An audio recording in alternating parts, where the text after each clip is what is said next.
হযরত মাওলানা মুফতি মোহাম্মদ হাসান সাদি সাহেব, মুফতি হযরত মাওলানা হাসান সাদি সাহেব পুরানো হাদিস থেকে আলোচনা করার জন্য বিশেষভাবে আহ্বান করেছি। السلام عليكم ورحمة الله تعالى وبركاته. الحمد لله نحمده ونستعينه ونستغفره ونعوذ بالله من شرور أنفسنا ومن سيئات أعمالنا، من يهده الله فلا مضل له ومن يضلل فلا تجد له لعلكم تتقون.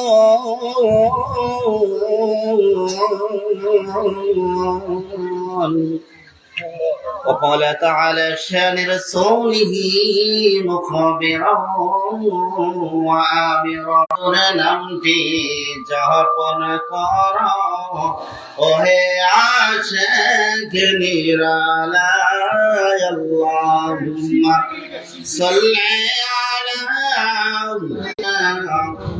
লা ইলাহা ইল্লাল্লাহ লা ইলাহা ইল্লাল্লাহ লা ইলাহা ইল্লাল্লাহ লা ইলাহা ইল্লাল্লাহ লা ইলাহা আল্লাহ নামের জিকির করবে যারা, আল্লাহর কাছে প্রিয় তারা, আল্লাহর কাছে প্রিয় যারা, জান্নাতে প্রবেশ করবে তারা।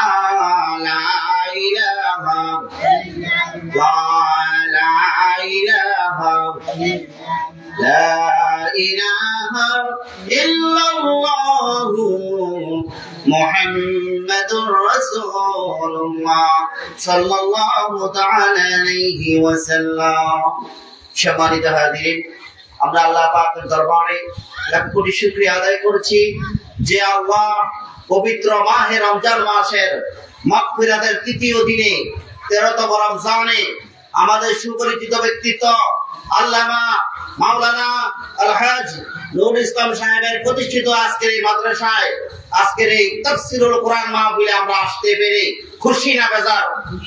জোরে বলতে হবে, খুশি না বেজার? সুন্নিয়তের জবান জোরে চলে, সুন্নিয়তের জবান জোরে চলে। আমরা খুশি না বেজার? করছি আলহামদুলিল্লাহ।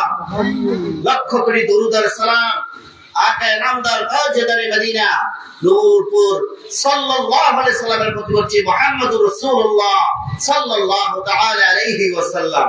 আজকের তাফসীরুল কোরআন মাহফিল জান্নাতের বাগান আমাদের নূর ইসলাম হুজুরে সাজাইছে। কোন সুবহানাল্লাহ। আমার আল্লাহ রাসূল সাল্লাল্লাহু আলাইহি সাল্লাম বলেন, আমার বান্দাকে আমি যাকে আমি আল্লাহ বেশি পছন্দ করি, আমার ওই বান্দাকে আমি আল্লাহ দ্বীনের কাজ করাই। কোন সুবহানাল্লাহ।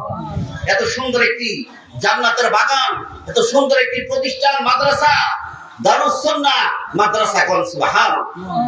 এই মাদ্রাসাতে আজকে আমাদেরকে আহ্বান করেছে, জান্নাতের বাগান সাজাইছে। এজন্য আল্লাহ তাআলার কাছে আমরা আবার বলি আলহামদুলিল্লাহ। আল্লাহ তাআলা যেন এই মাদ্রাসাকে এবং এই নুরুল ইসলাম সাহেবকে আল্লাহ যেন দীর্ঘ নেক হায়াত দারাজ করে। কোন আমিন। এই মাদ্রাসা যেন কিয়ামত পর্যন্ত উপযুক্ত খাদেম দিয়ে আল্লাহ যেন কায়েম এবং দায়েম রাখে। পড়ি আমিন। আল্লাহ তাআলা আমাদের সবাইকে এই মাহফিলে আসার বসার তৌফিক দিয়েছেন। আমরা পড়ছি আলহামদুলিল্লাহ। আল্লাহ তাআলা কোরআনুল কারীমে বলেছেন, ইয়া আইয়ুহাল্লাযীনা আমানু কুতিবা, রোজাকে ফরজ করা দেয়া হয়েছে। কোন সুবহানাল্লাহ। কারণ যেমন ভাবে তোমাদের পূর্ববর্তীদের উপর রোজাকে ফরজ করা হয়েছিল, তেমনি ভাবে তোমাদের উপরও রমজানের রোজাকে ফরজ করে দেওয়া হয়েছে। কোন সুবহানাল্লাহ।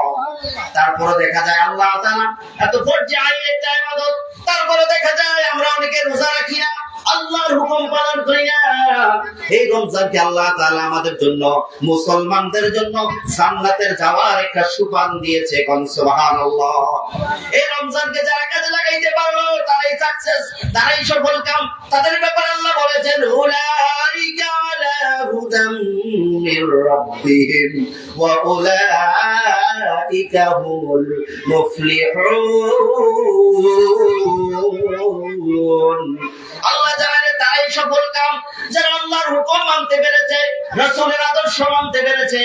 তারা ইহুদির কাছে বিক্রি হয় নাই, মাথা নত করে নাই, খামিনের মতো শহীদ হয়ে আল্লাহর জান্নাতে চলে গেছে। সুবহানাল্লাহ।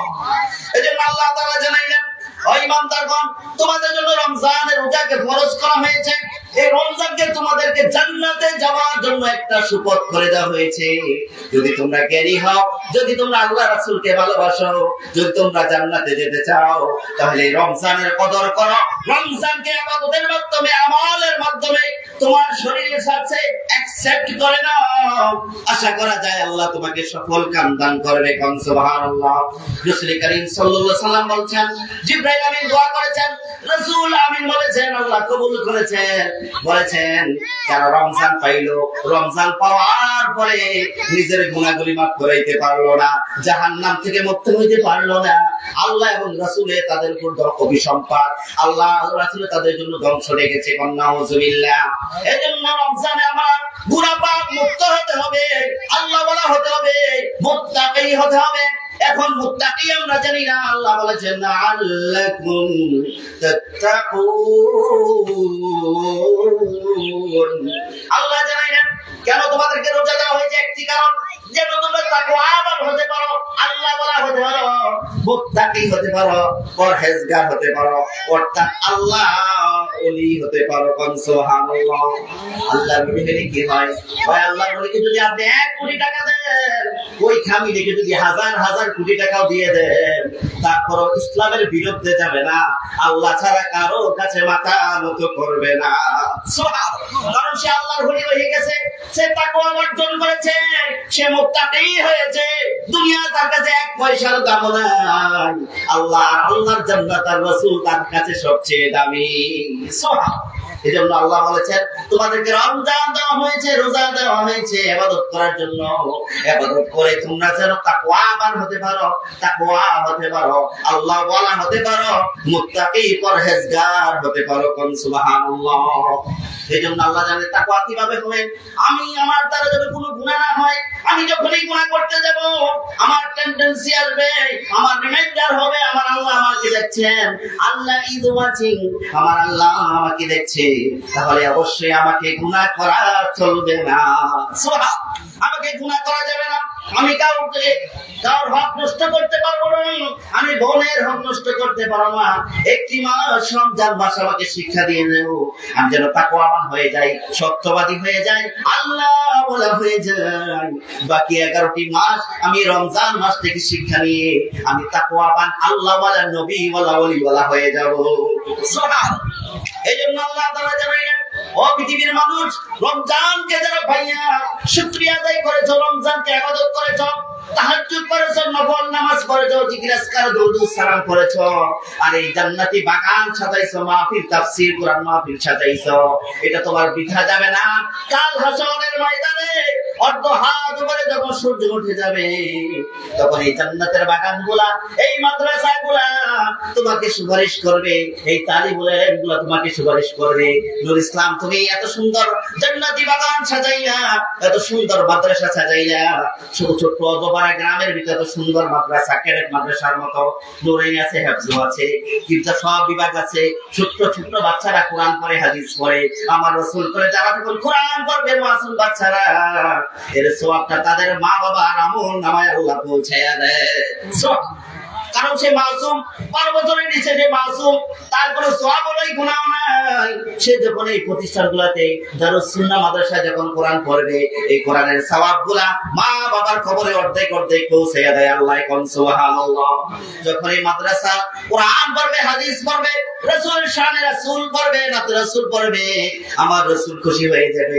ওই দেখো পাগলা নূর ইসলাম কি জান্নাতের বাগান সাজাইলো, মাদ্রাসা সাজাইলো, সে মরে যাবে, কিন্তু এই মাদ্রাসা কিয়ামত পর্যন্ত থাকবে।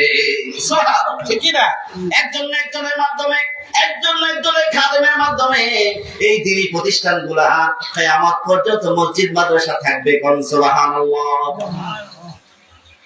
অনেক হুজুর তো সময় কম নাকি? অনেক হুজুর। এই জন্য সংক্ষেপ করে দিচ্ছি, 2 মিনিট সংক্ষেপ করে দিচ্ছি। আমার আলোচ্য বিষয় সার সংক্ষেপ হচ্ছে, আল্লাহ তাআলা রমজান দিল, রমজান যদি আমি আপনি কাজে লাগাইতে পারি তাহলে কাল হাসরের ময়দানে জান্নাতে আমাদের সাথে দেখা হবে। আর যদি রমজানকে আমি কাজে না লাগাইতে পারি, মোবাইল নিয়ে সময় কাটাই, আমি হাঁটতে হাঁটতে সময় কাটাই, লুডু খেলাইয়া সময় কাটাই, আমি তাহাজ্জুদ করি না, তারাবি করি না, রোজা একটা রাখলে আরেকটা রাখি না, সমালোচনা করি, গীবত করি, মনের হক নষ্ট করছি, যাকাত সঠিকভাবে দেই নাই, কাল হাসরের ময়দানে বুঝবো কেন রে রমজান কাজে লাগাইলাম না, আজকে আমার জাহান্নামের অবস্থা হয়ে গেল। এজন্য আমাদের উচিত আমরা রমজান মাসকে কাজে লাগাই। আর এই মাদ্রাসায় আপনাদের ছেলে মেয়েদেরকে এই মাদ্রাসার মধ্যে দিবেন, কাল হাসরের ময়দানে আপনার সন্তান হাফেজ হবে, আপনি মারা যাবেন, জানাজা পড়াবে, আপনি বাবা মারা যাবে, আপনার সন্তান আপনার জন্য কবর জিয়ারত করে জুমার দিন দোয়া করবে। কাল হাসরের ময়দানে হাফেজের মা হিসাবে, আলেমের বাবা হিসাবে আল্লাহ আপনার নূরের মুকুট হাসরের ময়দানে পরিয়ে দিবে, যে আলো পৃথিবীর সূর্যের চেয়ে বেশি আলোকিত হয়ে যাবে। এজন্য সবাই মাদ্রাসাগুলো খেয়াল রাখবেন, এই দিনী প্রতিষ্ঠান আপনার ছেলে মেয়েদেরকে দিবেন। আল্লাহ তাআলা আমাদের সবাইকে মাহে রমজানের গুরুত্ব দেওয়া, মাহে রমজানে আমল করার তৌফিক দান করুক। সবাই বলে আল্লাহুম্মা আমিন। আমার আলোচ্য সংক্ষিপ্ত আলোচনা এখানে শেষ করছি। আসসালামু আলাইকুম ওয়া রাহমাতুল্লাহি তাআলা ওয়া বারাকাতুহু।